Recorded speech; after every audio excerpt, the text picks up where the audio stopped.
Şolkosuna tartkan gökbörü, çolukpa gelgen erdir kız. Çok ese atan mekkeге, çolukpa gelgen şerdir kız. Atan bir kız teğirdegi göktөгü, armak olup tekte dura көздөрү. Ezetilen emgegiçe kaluşu, erimdirdi her oyunu gökbörü, her oyunu gökbörü. Şolkosuna tartkan gökbörü, çolukpa gelgen erdir kız.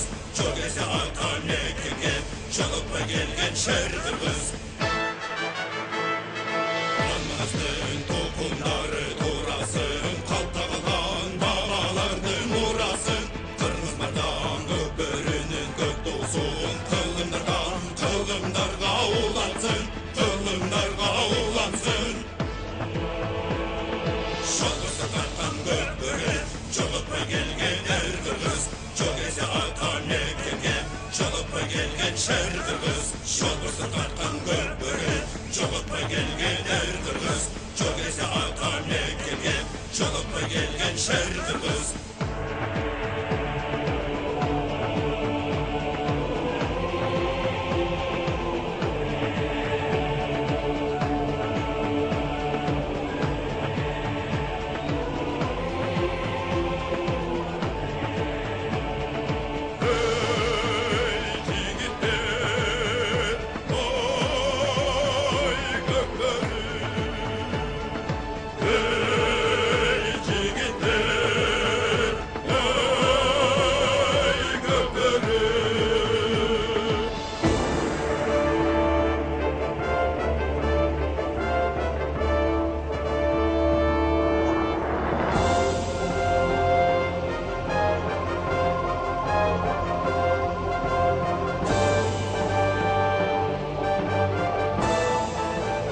Çeyrek finalдағы 4-ші ақырқы беттеш башталды. Бұл Талас жана Бөрілі командаларының ортасында. Атақты Бөрілі өз учурунда Кыргызстанда номер 1-ші команда болып жүрген. Бұлар қызыл кийимчендер, албетте азыр андай деңгээлде эмес, бирок дагы деле болсо эң тажрыйбалуу командалардын бири. Аларга каршы көк кийимчен Таластын негизги командасы. Негизинен Таластан 2 команда бар. Талас жаштары же болбосо Кең Талас деп ушундай 2 ат менен жүрөт, жана негизги командасы жөн гана Талас. Бул көк кийимчендер мына беттеш башталып, ошол замат улак аянттан сыртка чыгып кетти. Алгачкы жекеме-жеке бул жерде орун алат. Бөрүлүдөн ортого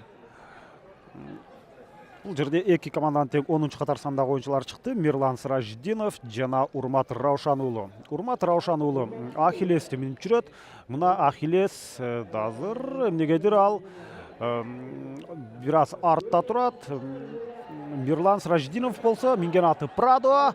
Азыр ошентип азамат мына Мирлан Сыражидинов улакты жерден эңип кеткенге мүмкүнчүлүк ала алды. Жана ошол замат булар ылдыйды көздөй, сол жактагы тайгазанды көздөй барышы керек. Жебеде сызып азыр Прадонун бара жаткан учуру. Тулпардын 4 таягы тыбырап, ошентип азыр Сыражидинов өзүнүн өнөктөшүнө улакты ашырып берди. Бирок өзү эле барса кандай болот эле деген суроо бар. Ошол учурда мына Жоки Орозбаев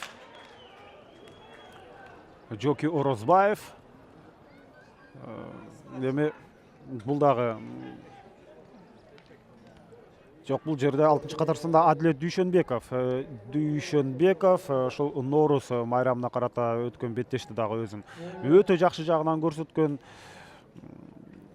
Бирок албетте алар финалга чыга алышкан жок. Ошентсе дагы жарым финалда ойношту. Бирок бул жолкусунда азыр чабуулга чыкканга кандай мүмкүнчүлүк алат? Дагы деле болсо Бөрүлө оюнчулары коргонууда.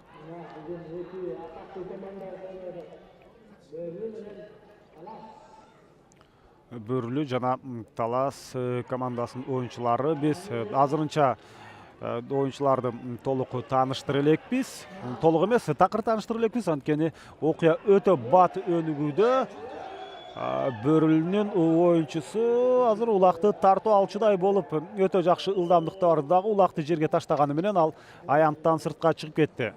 Бөрүлү командасынын курамы: Айбек Эсеналиев, минген аты Барон; Бекмурат Садыров, минген аты Самурай; Самат Кушчугулов, минген аты Орус; Калысбек Эсеналиев Элес; Амантур Шекелов Асман; Адлет Дүйшөнбеков Байкашка; Тынычбек Эсеналиев Тору; Радмир Саманчиев Эпа; Нургазы Борбиев Первый; Мирлан Сраждинов Прадо; Санжар Идрисов Граф жана Кантай Идрисов бул Чыйкашка.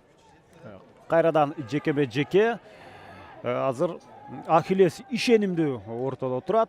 Тага каршы Самат Кушчугулов чыкты бул ирет. Өз учурунда Ички иштер министрлигинин командасында ойноп жүргөн оюнчу. Самат Кушчугулов тоскоолду кыла алган жок дагы. Бул жерден Урмат Раушан уулу Ахиллес менен улакты жерден эңип кетти. Жана ошол заматында Ахиллестин сызып бара жаткан учуру Урмат Раушан уулу түз эле тайгазанды көздөй барат эле, бирок анын жолунан бөрүлүнүн оюнчулары албетте чыгып калды. Азыр байкашымча Раушан уулу, Урмат Раушан уулу өзүнүн өнөктөшүнө улакты өткөрүп бериши керек, бирок ал андай кылбастан түз өзү чабуулга бара жатат. Таластын оюнчуларынын өнөктөштөрү, тагыраак ушул Урмат Раушан уулунун өнөктөштөрү азыр жакшы ыңгайлуу позицияны кармай албай калды дагы. Анын негизинде улак аянттан сыртка чыгып кетти. Талас командасы менен тааныштырып баштайбыз. Марлес Койгелдиев, минген аты ТТ; Урмат Шерипбеков, андан сырткары анын минген аты жөнүндө таптакыр маалымат жок. Темирлан Сейитбеков Сүлүк Кара; Тынчтык Кабылбеков Торпеда; Бактияр Жабагиев Карасур; Жоки Орозбаев Рембо; Карипбек Эшиев Вулкан; Бархат Супатаев Жигит; Нуржан Мелисбек уулу Көгүчкөн; Урмат Раушан уулу Ахиллес; Норус Ратбек уулу Каракуш жана Сейитбек Анарбек уулу Акпар.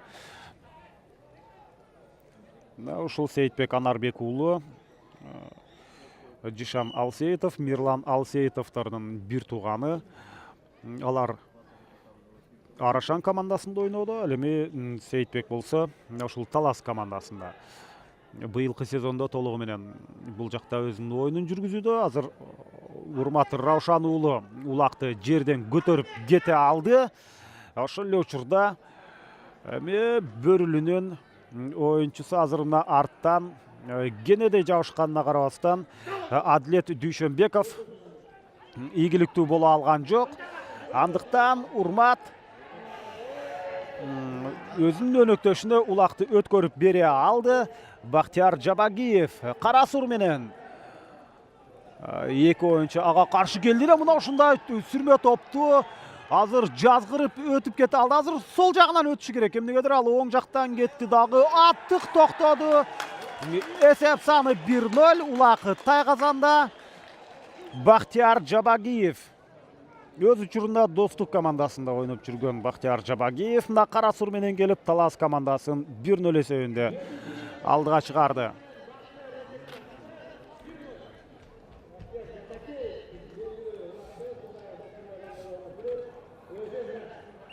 Ортолук бөлүктөн кайрадан оюн уланды. Бул Бактияр 1989 жылы төрөлгөн 26 жаштагы оюнчу. Бул ирет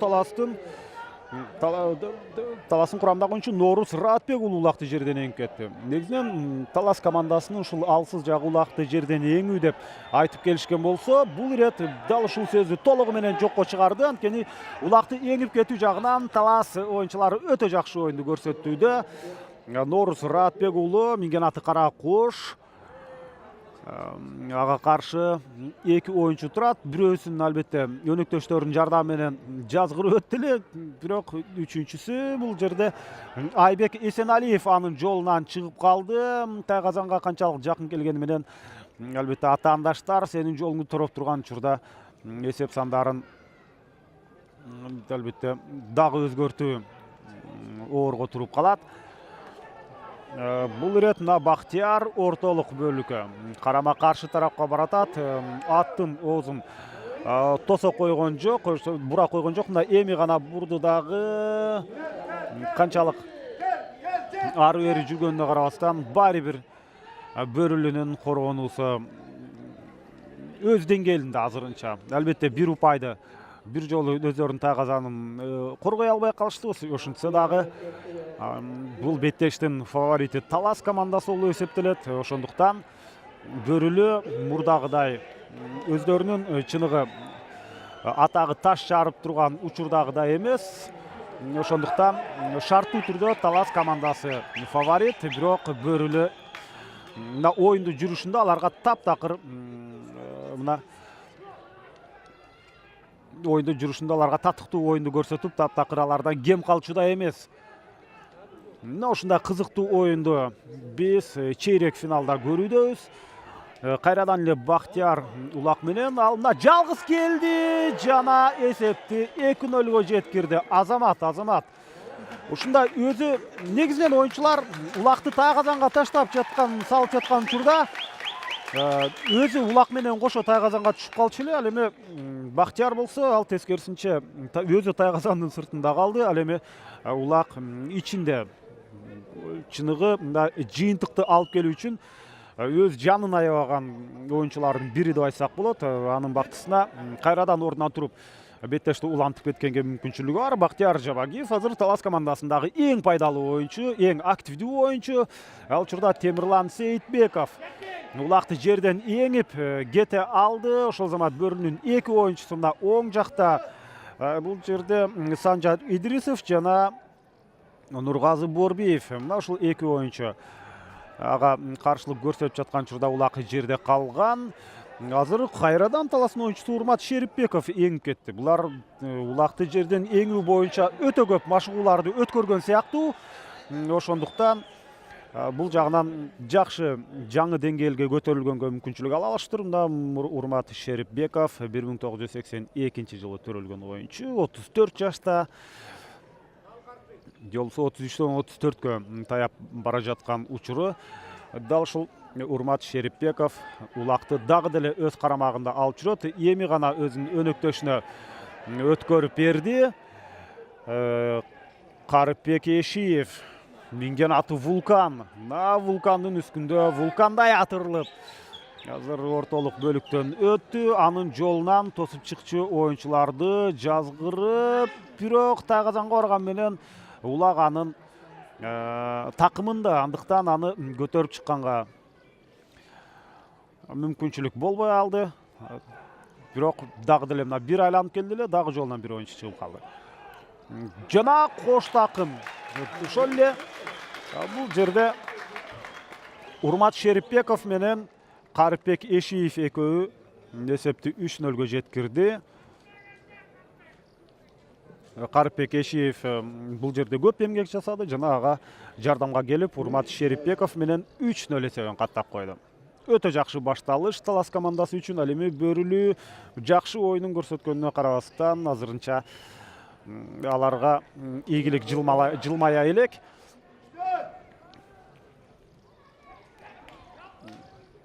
Биринчи аракеттер ийгиликтүү эмес. Ал мезгилде Бекмурат Садыров. Бекмурат минген аты Самурай, ал Улакты кайрадан жерге таштап кетти эле.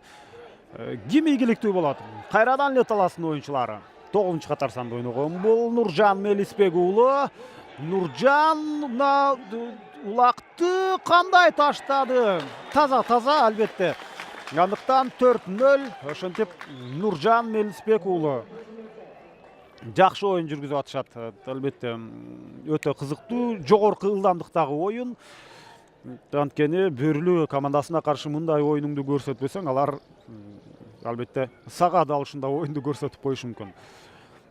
Аты алыска угулган Бөрүлү бүгүн алардын күнү эмес сыяктуу. Анткени ушул биринчи таймдын биринчи жарым бөлүгүндө эле 4-0 эсебинде атаандашын алдыга чыгарып жиберүү бул албетте Бөрүлү үчүн күтүүсүз нерсе. Алар Таластын күчтүү экенин билет. Ошентсе дагы Бөрүлү мындай ири эсеп менен албетте оюндун башында артта калбашы керек болчу. Азыр Бархат Супатаев улакты жерден эңип баратып аянттан сыртка чыгып кеткен. Ошондуктан эми жекеме-жеке чыгып орун алмакчы. Азыр эки командадан бул жерде Бөрлүдөн Мирлан Сыражидинов чыкты. Өзү азыр Прадо менен жүрөт. Бул 36 жаштагы тажрыйбалуу оюнчу. Мына Прадо ошентип азыр Ахиллести улакка жакындатып атат. Бул өзгөчө көрүнүш. Кечиресиздер, чындыгында Ахиллес Кыргызстанда ортодогу номер 1 ат деп айтылып жүрөт. Андыктан мындай жерде эми гана Ахиллес өзүнүн ордун тапты. Ошентсе дагы бирок бир ирет албетте мындай жерде Мирлан Сыражидиновдо жакшы мүмкүнчүлүк болду. Мына тирешүү, мына атты баалай турган учур дал ушундай абал. Кимиси азыр сүрүп кете турган болсо, ошол аттын баасы да көтөрүлөт, ошол аттын атагы да алыска угула баштайт. Ахиллес бир топ ушундай тирешүүлөрдөн кийин кайрадан ортодо өзүнүн ордун алып калды. Бул жерде демек Урмат Раушан уулу азыр болсо Ахиллеске бир топ атаандаштыкты ошентип бул жерде жок Адилет Дүйшөнбеков ал байкашка менен ортодо байкашка жакшы оюн көрсөттү. Ахиллеске анчалык ишенимдүү биринчи номер менен иштегенге мүмкүнчүлүк берген жок. Ошондуктан азыр эми Бөрлү командасынан булардын убактысы соңуна чыгып калгандан кийинки атаандаштар чыкты. Бөрлүдөн Кантай Идрисов минген аты Чыйгашка. Талас командасынан Сейитбек Анарбек уулу Дишан Алсеитовдун иниси. Ал азыр Акпар минген аты Акпар. Мына ушул Сейитбек Анарбек уулу Ноорус майрамына карата өткөрүлгөн оюнда албетте өзүнүн мыкты оюнун көрсөтө алган эмес. Анткени ал 2015-жылы президенттин кубогу үчүн болгон беттеште ушундай мыкты оюнчу аталган болчу. Демек мына ушул Ноорус майрамындагы оюнунда ал минген аты ага толук дал келбей алгандыктан, жарашпай алгандыктан ошонун негизинде гана ал өзүнүн жакшы оюнун көрсөтө албай калды деген кептер тараган болчу. Андыктан Сейитбек бул ирет өзүнө татыктуу атты таба алыптыр. Ал Акпар деп албетте бул жерде расмий аты аталган менен аны Тайтору деп өзүнүн аты мына ошентип айтып жатышат. Анткени Тайтору деген ат ысымды көтөрө алабы деп бир аз ошондон шек санашып, ошон үчүн жөн гана жөнөкөй атты Акпар деген атты бул аргымакка коюшкан. Ошентсе дагы азыр биз Тайтору деп деле айтсак болот. Мына Тайторуну минип бараткан Сейитбек Анарбек уулу Азамат. Мына чыныгы чабандес, келечегинен көптү үмүттөндүргөн жана келечектен эле эмес, учурда дагы мыкты оюнчулардын бири болгон Сейитбек ошентип эсепти бул жерде 5-0 жеткирди. Сейитбек Анарбек уулу өзүнүн жакшы аракетин дал ушул жерден орундады. Ортодо жакшы ойноду. Ортодон кийин улакты тайгазанга салып, ушундай аягына чейин бул аракетин аягына чыгарды. Азыр эми Бөрлүнүн оюнчусу Нургазы Борбиев. Бул да тажрыйбалуу оюнчулардын бири. 1994-жылы төрөлүү, азыркы учурда болгону 22 жашта болсо дагы көптөн бери улак тартып жүргөн оюнчулардын катарына кирет. Мына өтө жыш жайгашкан оюнчулар, дээрлик бир 3-4 метр квадрат метрдин арасында. Азыр мына 8 аттын батып кеткени дагы бул өзгөчө көрүнүш. Мына Таластын оюнчулары улактын үстүндө өздөрүн кармап турайын дедиле, бирок ага Бөрлү мүмкүнчүлүк берген жок. ошентсе дагы жада калса бул жерде эңкейип улакты эңгенге аракет кылганга да мүмкүнчүлүк жок болчу. Убакыт соңуна чыгып калды. Калыс ышкыргын жаңыртып кезектеги жекеме жекке. Байкашымча, эгерде азыр ортого Ахиллес чыга турган болсо, ага каршы кайрадан эле биз байкашканы көрүп калат сыяктуубуз. Байкашка чейиндин ичине кирди. Демек Адилет Дүйшөнбеков менен Урмат Раушан уулунун тирешүүсү. Жок, бул жерде Темирлан Сейитбеков. Ал Ахиллес менен чыкты. Темирлан Сейитбеков. Урмат Раушан уулу, демек Темирлан Сейитбековго Ахиллести минип чыгууга. Кыскасын айтканда аттарын, минген аттарын алмашып алышкан. Азыр мына Темирлан улакты жерден еңип кете алды. 1991-жылы төрөлгөн. Негизинен Темирлан Сүлүк Кара деген атты минип жүрчү. Азыр болсо мына Урмат Раушан уулуна улакты өткөрүп бере алган жок. Ошентсе дагы өзү тайгазанды көздөй баратат. Ылдамдык жайлады. Анын жолунан бир топ бөрүнүн оюнчулары чыгып калгандан кийин анда жогорку ылдамдыкта баруунун эч кандай кажети жок болчу. Ошондуктан эми гана өзүнүн өнөктөшүнө Темирлан Сейитбеков улакты өткөрүп берди. Өзүнүн өнөктөшү ким? Ал Урмат Раушан уулу. Урмат Раушан уулу демек Сүлүк Кара менен. Сүлүк Караны Темирлан минсе, булар экөө минген аттарын алмаштырып алган. Урмат Раушан уулу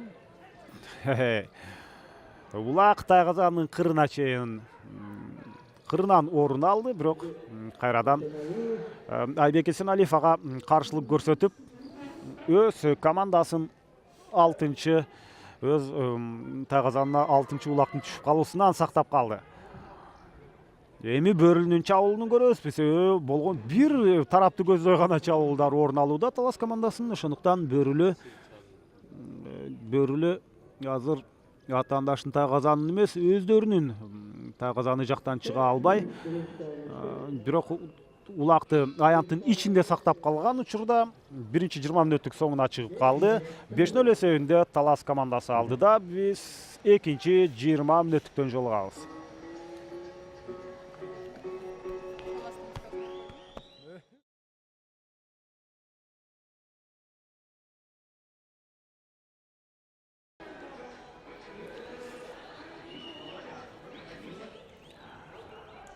Талас жана Бөрүлү командаларынын ортосундагы 2-чи тайм башталды. 1-чи таймдын жыйынтыгы боюнча 5-0 эсебинде Талас алдыда. Азыр беттеш башталары менен ошол замат улакты жерден эңип кеткенге Норус Раатбек уулунда мүмкүнчүлүк болду. Жана ал бир гана ушундай жерден эңип кеткенге мүмкүнчүлүк болгон жок. Андан сырткары улакты тайгазанга таштап кеткенге дагы өзүнө шарт түзө алды. Өтө ылдам гол, өтө ылдам улактын тайгазандан орун алуусу. Беттеш башталып, ушул алгачкы секундаларда эле 6-чы упайды өз командасына алып келди. Бул Норус Раатбек уулу. Азамат мына аттан ажыраган күндө дагы улактан ажырабай, улак менен кошо тайгазанга бир түшүп чыкты. Бөрүлү эми ал оюнун өзгөртпөсө бүгүнкү беттеште албетте жеңилип кала турган абалга барып калды. Анткени 6-0 өтө өзгөчө көрүнүш. Эки жактан эки оюнчу келип ушундай атты кысмакка алды.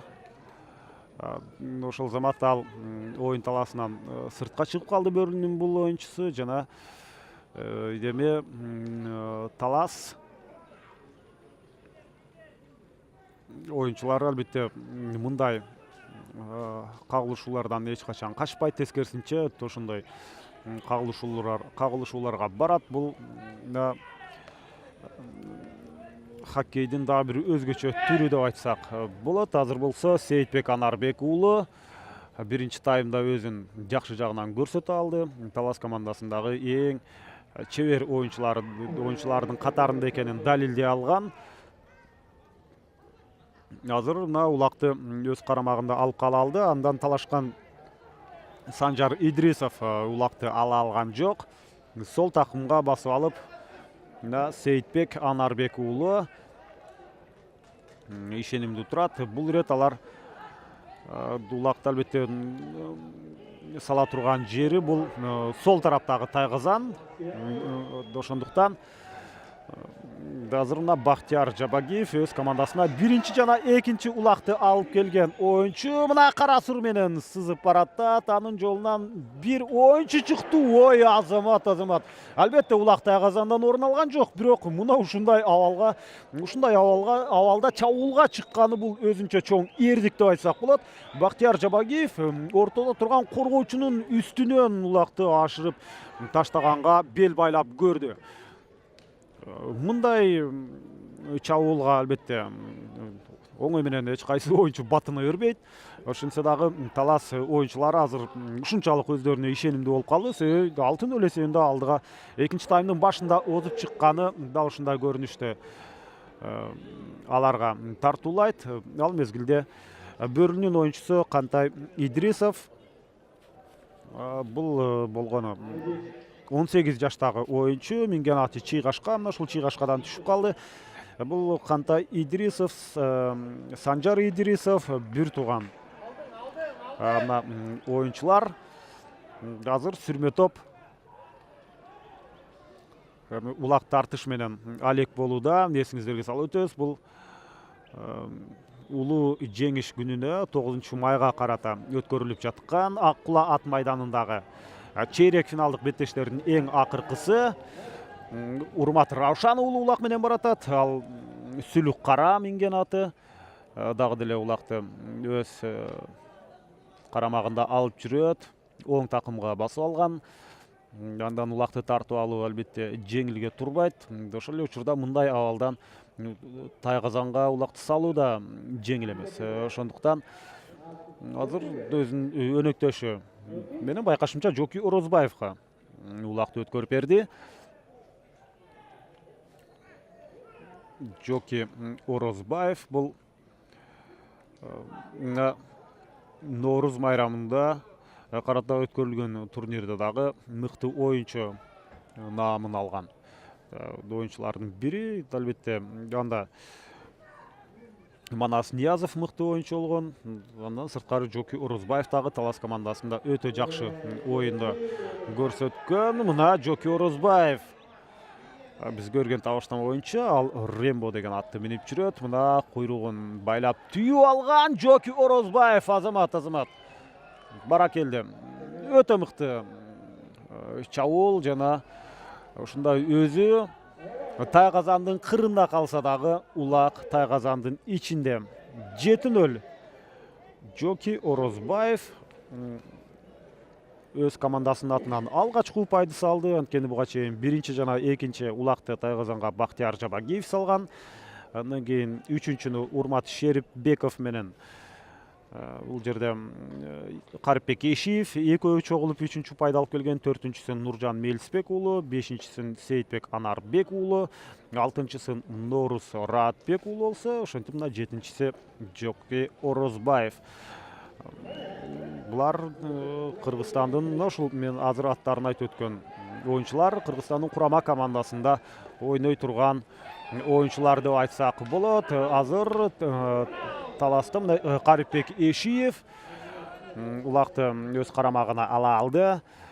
Минген аты Вулкан, бирок ал оюн таласынан сыртка чыгып кетти. Ошондуктан жекеме-жеке.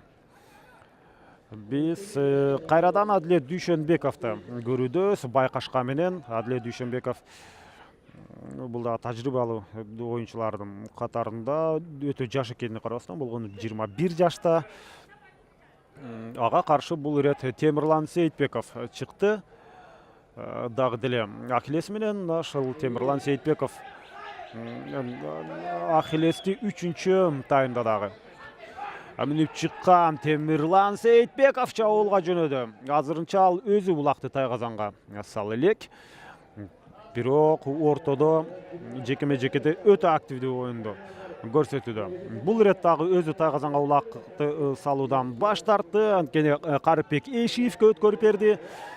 Карипбек Эшиев азыр жакшы ылдамдык менен баратат, бирок анын жолунан азыр байкашымча бул Амантур анын жолун тосуп чыкты. Дал ошондой мына сол жагынан Амантур, оң жагынан Кантай Идрисовдор барды дагы. Бирок ошого карабастан Карипбек Эшиев ишенимдүү түрдө Тайгазандын жанына келе алды. Мына өтө жакшы буйтап кеткен учур жана бир колу менен Карипбек Эшиев эсепти 8-0 жеткирди. Үчүнчү упайды алып келүүдө дагы Карипбек Эшиев чоң эмгек жасаган. Талас командасына бүгүнкү беттеште Бөрүлү тең келе албачудай. Анткени ири эсеп катталып калды. Жок дегенде Бөрүлү командасы бир жолу улакты Тайгазанга салышы керек. Өзүнүн Тайгазанын кургак сактап кеткен команда бүгүнкү беттеште боло элек. Азыр жалгыз команда калды, ал Талас. Ал эми атаандаштын Тайгазанына улак сала элек дагы жалгыз команда калды. Ал Көкбөр кечирсиңер Бөрүлү улак ортолук бөлүктө жана Нуржан Мелисбек уулу улакты жерден көтөрдү. Албетте көтөрүп Нуржан Мелисбек уулу түз эле Тайгазанды көздөй барат. Бир аз эртерээк улакты таштап ийди. Нуржан Мелисбек уулу ою өтө жакшы, бирок иш жүзүндө аны ишке ашырууда Тайгазан бир аз берирээк болушу керек болчу, же бир аз кечирээк мындай кыймыл аракетти жасашы керек эле. Сейрек кездешкен көрүнүштөрдүн бири Бөрүлүнүн оюнчусу, бирок бул Бекмурат Садыров түз эле самурай менен келип өзүнүн Тайгазанына такалып калды. Азыр мына бир сыйра ойкуп кайкып ары бери бурулуу учурларын ишке ашырууда дагы эми бул Бекмурат Садыровдун минген аты самурай болсо, ушул самурай жогорку ылдамдык менен карама каршы Тайгазанды көздөй жөнөшү керек. Эгерде топтон сурулуп чыга алса, топтон сурулуп чыга алдыбы? Жок, толук андай абалга жете алган жок. Ошентсе дагы өзүнүн өнөктөшүнө Санжар Идрисовго улакты өткөрүп бере алды. Санжар Идрисов Граф менен, анын артынан Таластын 3 оюнчусу сая түшүп, аны азыр түз эле аянттан сыртка чыгып кетти. Чийиндин кырына үстүнө түшүп калды. Калысы эмне деди? Калыс жекеме жеке деди. Демек биз кайрадан ортодо ошол Темирлан Сейитбеков менен Адилет Дүйшөнбековду көрөт окшойбуз. Азыр кимиси келет байкайлы. Мына Темирлан Сейитбеков Ахиллес менен жана Бөрүлү командасынан ортого чыккан оюнчу бул Нургазы Борбиев, минген аты первый. Нургазы Борбиев Ахиллеске толук, тагыраагы Темирлан Сейитбековго толук атаандаштык кылган жок. Жөн гана экинчи номер менен мына артта турган учуру. Анткени первый Ахиллеске ушундай тирешүү учурунда туруштук бере алчудай эмес. Андыктан Темирлан Сейитбеков бир эңкейип улакты жерден эңип баратты эле. Ага тоскоолдук кылганга Нургазы мүмкүнчүлүк ала алды. Дагы бир аракет. Бул ирет ийгиликтүүбү? Улакты дагы деле ширагынан кармап турат. Бир сыйра айланып чыккандан кийин аны жерден көтөрүп, такымга басканга жетишпей калды. Ошол замат Нургазы Борбиев ага кенедей жабышып, кимиси ийгиликтүү? Азыр мына өзгөчө көрүнүш. Азыр бул жактан тартып сол такымга басты, дагы ылдамдыкты күчөттү. Демек азыр ой. Мына сага Көкбөрү. Чындыгында азыр Нургазы Борбиев мына ушундай сол такымга басты эле. Азыр Нургазынын өзүн кошо улак менен тартып кетти. Андыктан Темирлан Сейитбеков бул жагынан өзүнүн ким экенин чындыгында көрсөтө алды. Албетте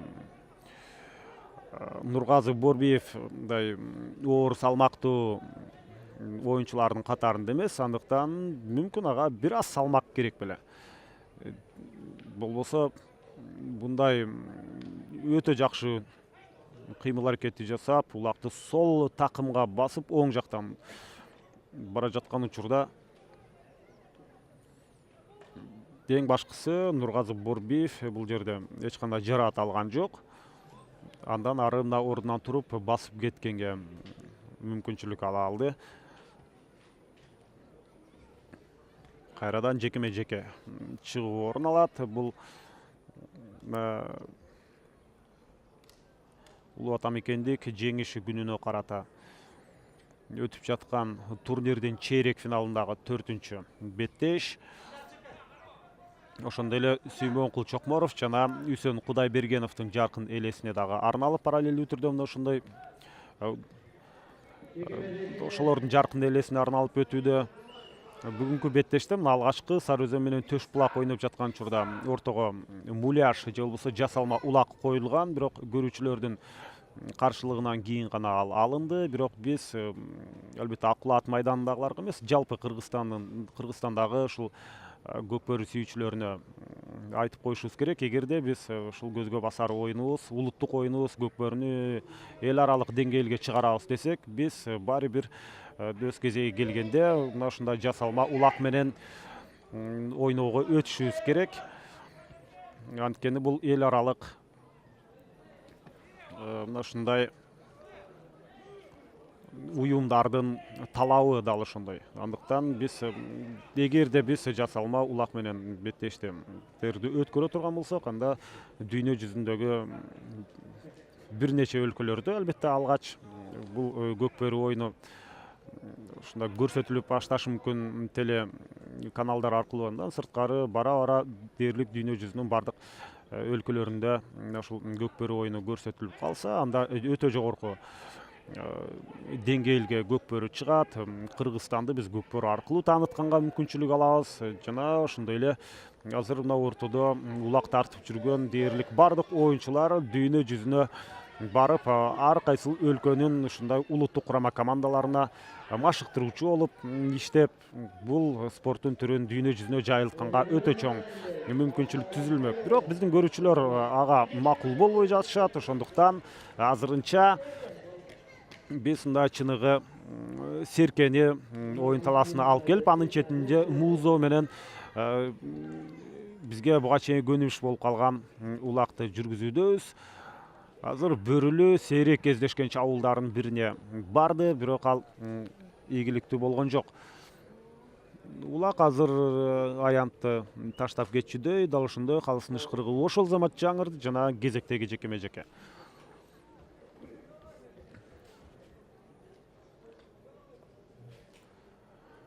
Ахиллес албетте Байкашкага караганда ортодо күчтүүрөөк экени билинди. Андыктан эгер деле азыр Талас командасынан Ахиллестен башка бир ат чыкпаса, анда Ахиллеске каршы туруу бир топ эле оор болчудай. Бирок бул ирет Нургазы Борбиев чыкты. Нургазы Борбиев минген аты канчалык аты менен агрессивдүү оюн жүргүзсө дагы баары бир Ахиллеси кебелип койгон жок. Өтө көнгөн, ортого өтө көнгөн, толук мындай ортону адам сыяктуу түшүнгөн оюнчулардын бири мына Темирлан Сейитбеков азыр атаандашы жерге кулап калган учурда улакты жерден көтөрүп кете алды. Жана жебедей сызып түз эле атаандаштын тайгазанын көздөй баратат. Улакты бөктөрүп алды. Ахиллес токтоду. Өзү тайгазанга түштү албетте, бирок улак түшпөй калды. Мына ушундай өзгөчө көрүнүш. Буга чейинки учурда биз кайсыл оюнчу экени азыр так эсимде жок.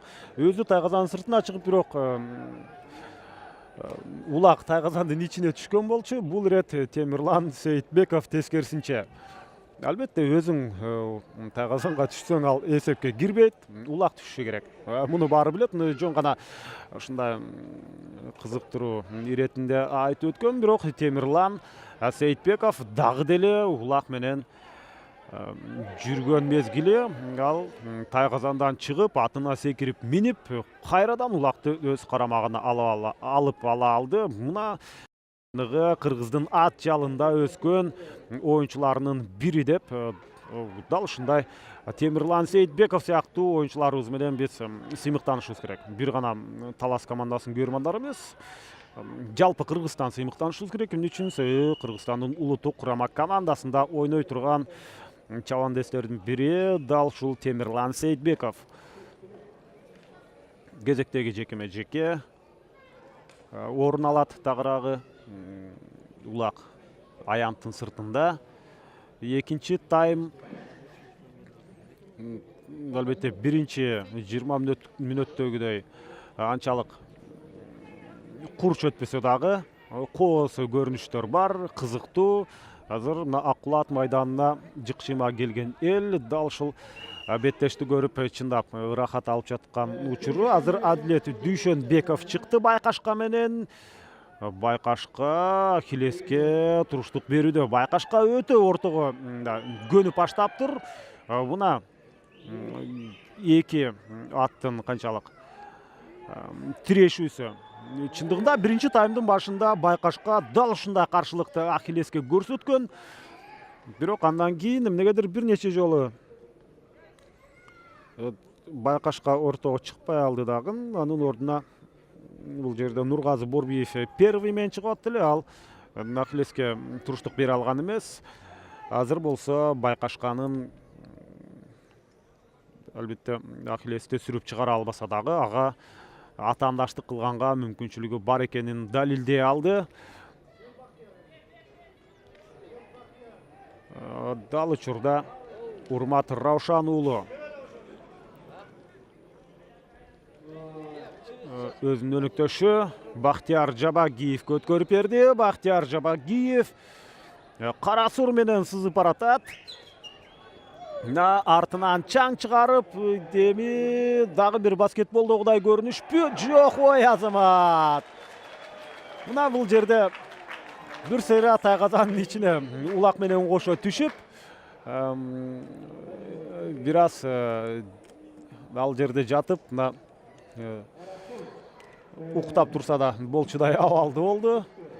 Эми өзүнүн аты мына кара сур оюн таласын таштап ээсиз качып кеткенден кийин өзүнүн өнөктөшүнүн атына уч кашуу алып артта бара жаткан мезгили. Ал учурда экинчи таймдагы соңуна чыкты. Эсеп сандары 8-0. Биз 3-20 мүнөттүктөн жолугабыз.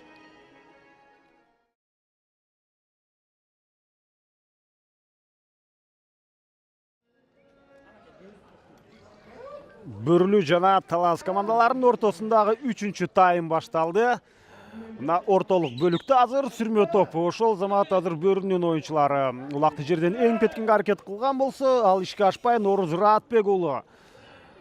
Бирок ошол замат ага Айбек Эсеналиев каршылык көрсөтүүдө өтө шектүү ылдамдык менен баратат. Мындай ылдамдык менен барса оюн таласынан сыртка чыгып кетмек. Бирок өз учурунда аттын оозун бурганга жетишип калышты. Демек оюн таласынын ичинде байкашыбызча бул жерде калыстын ышкырыгы жаңырып калды. Жок, тескерисинче булардын азыр тайгазаны кимиси кайсыл тайгазанга салат деген суроону өздөрү дагы толук түшүнбөй калды окшойт. Андыктан Талас командасы азыр оң тараптагы тайгазанга улакты салышы керек. Ал эми Бөрлүү тескерисинче сол тараптагы. Ошондуктан азыр Талас оюнчулары өздөрүнүн тайгазан жака кетип калган чору. Биринчи жана экинчи таймдын жыйынтыгы боюнча 9-0 эсебинде Талас командасы алдыда. Азыр Сейитбек Анарбек уулу өтө тажрыйбалуу мыкты оюнчулардын бири. Жана биз 3-чү таймдагы алгачкы упайды көрө алдык. Улак Тайгазанда баары жөнөкөй, түптүз Тайгазанды көздөй келди. Анын минген аты Акбар же болбосо Тайтор минген аты ошол замат токтоду дагы. Ал ушундай бир силкинүү менен улакты Тайгазанга салып кое алды. Ошентип биз 10-0 эсебин көрө алдык. Сейитбек Анарбек уулу 5-чи упайды да өз командасына алып келген. Жана ошону менен 10-чу.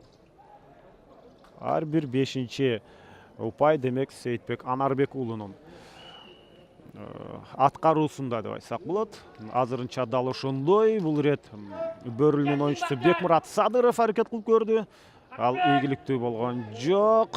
Жана Карипбек Эшиев мына сол кол менен улакты жерден көтөрүп ошол замат Бактияр Жабагиев көрдү. Ал болсо түз эле Тайгазанды көздөй бараттат. Каршылык кылган эч ким жок. Бул таза го дейм менин оюмча. Таза, эч кандай эреже бузуу болгон жок. Андыктан 11-0.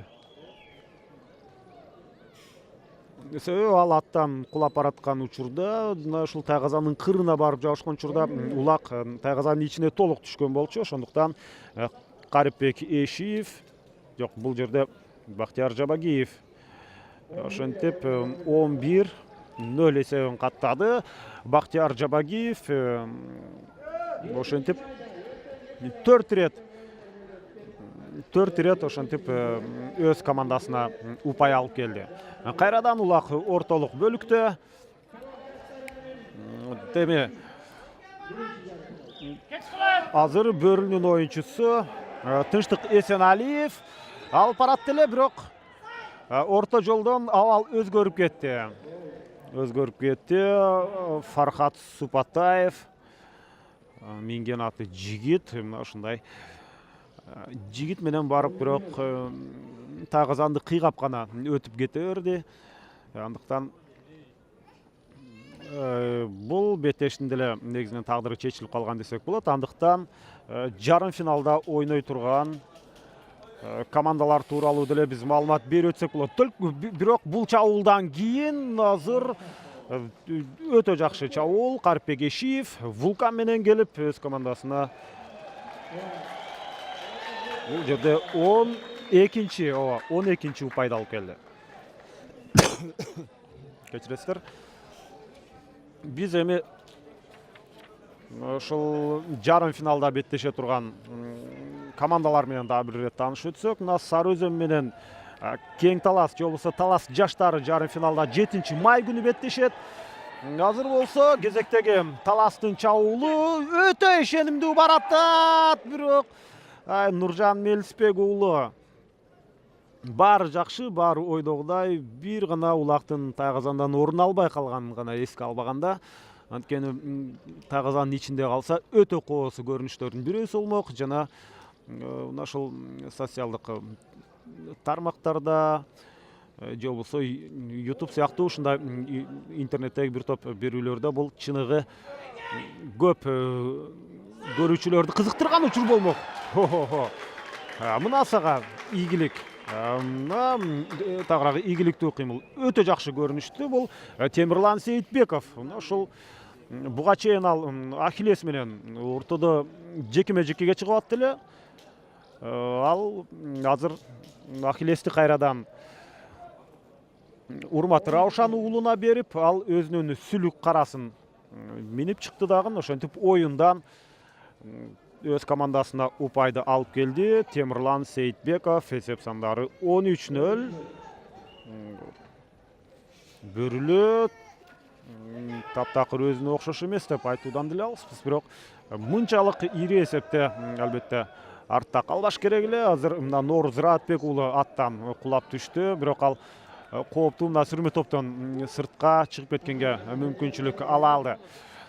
Биз мына 7-майда жарым финалда беттеше тургандарды дагы бир жолу айтып өтсөк, Сары Өзөн менен Кең Талас, же болбосо Талас жаштары жарым финалда беттешет. Ал эми Достук менен мына ушул Талас командасы. Себеби Талас командасы азыр мына 13-0 эсебинде алдыга озуп чыкты. Андыктан мына ушул бир 10-15 мүнөттүн ичинде бөрүлүгө андан көп жолу өз тайгазанына улакты таштатуу иши дээрлик мүмкүн эмес. Сары Өзөн Төш булакты утту 17-2 эсеби менен.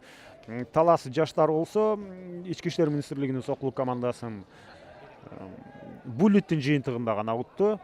Ал эми Достук Карашанды алар да ишенимдүү жеңип келген болсо, азыр Таластагы бөрүлүнө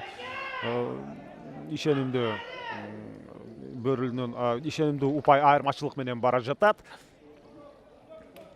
Улакты жерден ким көтөрө алат? Бархат Супатаев аракет кылып көрдү жана Фархат Супатаев мына улак менен оң такымга басты.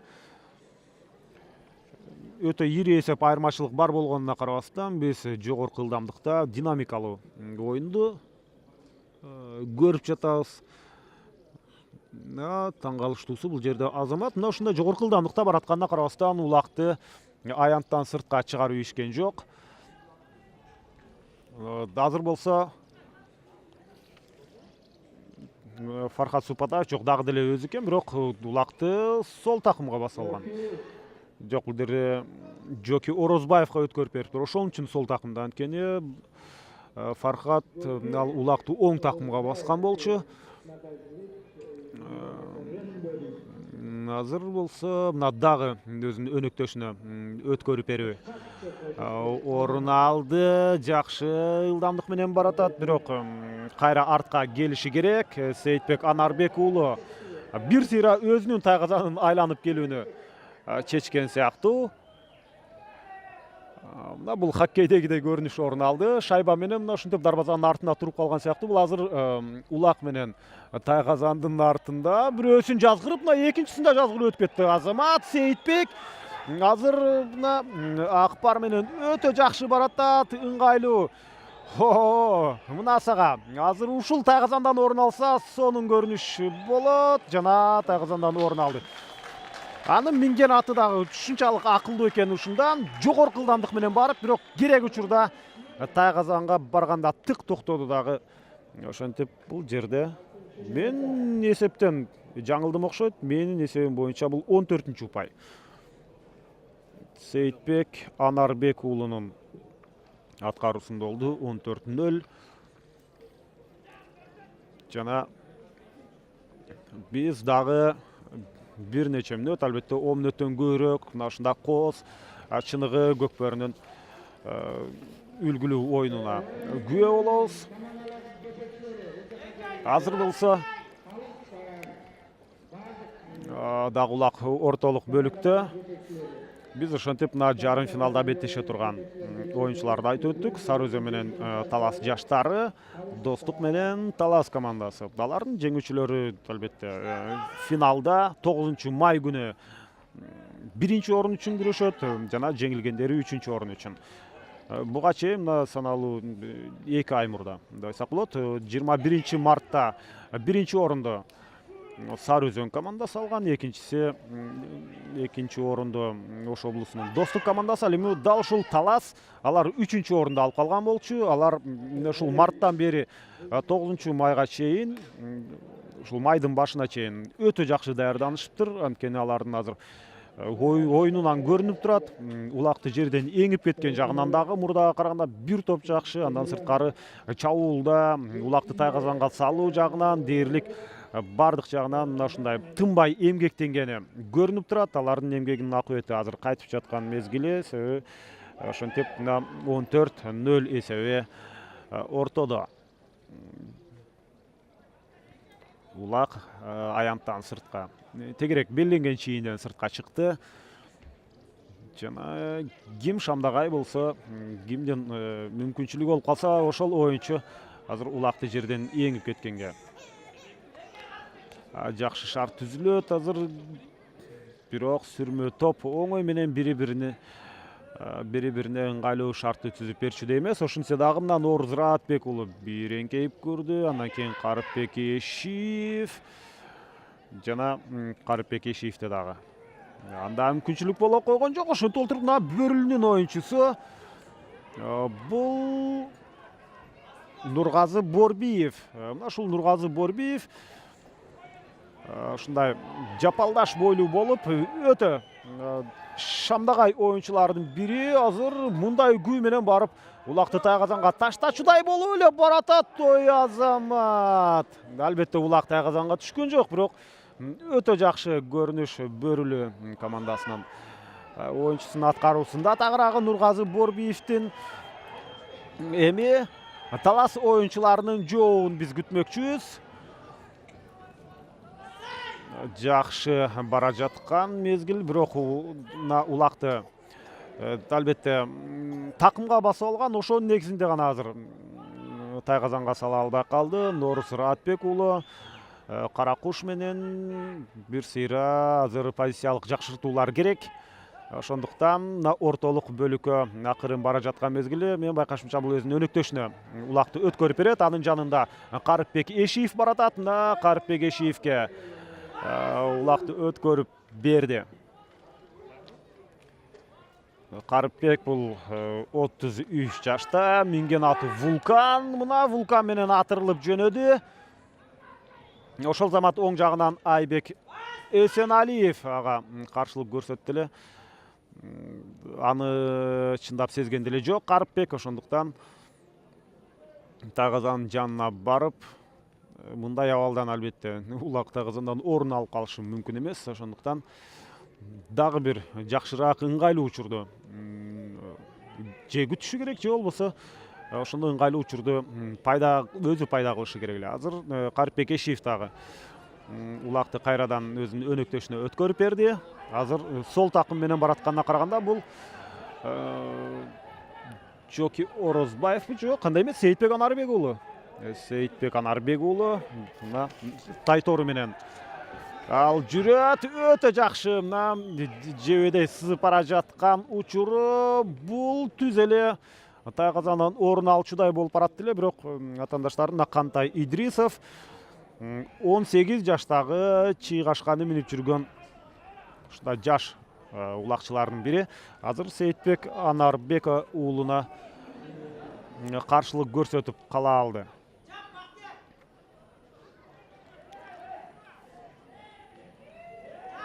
Жана мына Бактиярга топтон суурулуп чыкканга мүмкүнчүлүк болду. Ага улак өткөрүлүп берилди.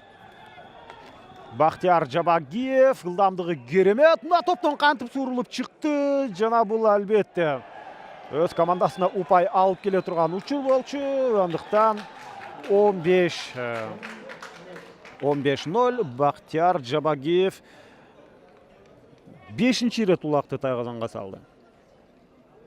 15-0 болсо ошонун демек өз командасынын 3/1 бөлүгү, упайлардын 3/1 бөлүгү дал ушул Бактияр Жабагиевдин пайдасында. Албетте бул так жеке көрсөткүч деп айтуу кыйын, анткени бул мунун баары командалык жүрүштөрдүн жыйынтыгында. Бирөө жекеден улакты көтөрүп берет, анан кийин башка өнөктөштөр атаандаштардын жолун тосуп турат. Ошондуктан бул бир гана Бактияр Жабагиевдин эмес, жалпы талас командасынын ийгилиги. Кайрадан улак ортолук бөлүктө мына жерден эңип кетүү жагынан азыр Нуржан Мелисбек уулу. Нуржан Мелисбек уулу таза барып Тайгазандын кырына туруп калчудай болуп барып кайрадан ылдый түштү дагы. Ошентип Нуржан Мелисбек уулу 16-чы упайды өзүнө алып келди. 22 жашта Нуржан Мелисбек уулу минген аты көгүчкөн. Өтө мында кайра көрө турган упайды алып келди. Улак Тайгазандан өзгөчө кыймыл аракет менен барып Тайгазандан улак орун алды. Бөрүлү командасы бүгүн улакты Тайгазанга сала элек. Ал эми талас командасы өзүнүн Тайгазанын кургак сактап келатат.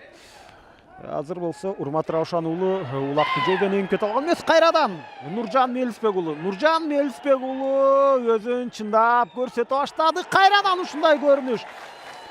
Бул ирет буга чейинкисине караганда дагы жакшыраак көрүнүш орун алды. Анткени улак Тайгазанын сырткы кырына тийип, бир аз ылдамдыгын азайткандан кийин акырын жылып мындай ички Тайгазанын ичи жагына түшүп калды. Мына ошентип Нуржан Мелисбек уулу бул 17-нчи упайды алып келүү менен Кыргызстандын улуттук курама командасында дал ушундай оюнчулар ойношу керек. Нуржан Мелисбек уулу минген аты көгүчкөн. Азыр Жоки Орозбаев болсо, бул ирет Карыпбек Эшиев. Вулкан менен Карыпбек Эшиев. Вулкан токтоду жана Карыпбек Эшиев 18-нчи упайды алып келди. Ойын жалаң эле мындай бир тараптуу болуп калды. Андыктан бул Бөрүлү командасы үчүн азыр оюндун эртерээк соңуна чыкканы жакшы. Ал эми Талас болсо чындап оюндун кызуусуна кирип калды. Албетте Бөрүлү татыктуу атаандаштык көрсөтө албаганы менен Талас менен достуктун жарым финалдагы беттешүүсү өтө жогорку чыңалууда өтүшү керек. Анткени Ноорузда дал ушул жарым финалда Достук менен Талас беттешип, анда Достук командасы Таласты утуп алган. Ал эми Сары Өзөн Талас жаштарын утуп алган, ошондуктан жарым финалдагы эки беттештен өтө курч өтөрүнөн эч кандай күмөн санабай эле койсок болот. Азыр болсо Талас жөн гана бул оюндан чындап ырахат алып жаткан учуру. Бөрүлү сейрек кездешкен чабуулдарынын бирине өтө алабы? Атаандаштын жарым аянтында өтүүдө алар үчүн бир топ кыйын абалды түзүп келген. Азыр Бектур Садыров улакты атаандашына алдырып койду. Жана ошентсе дагы эми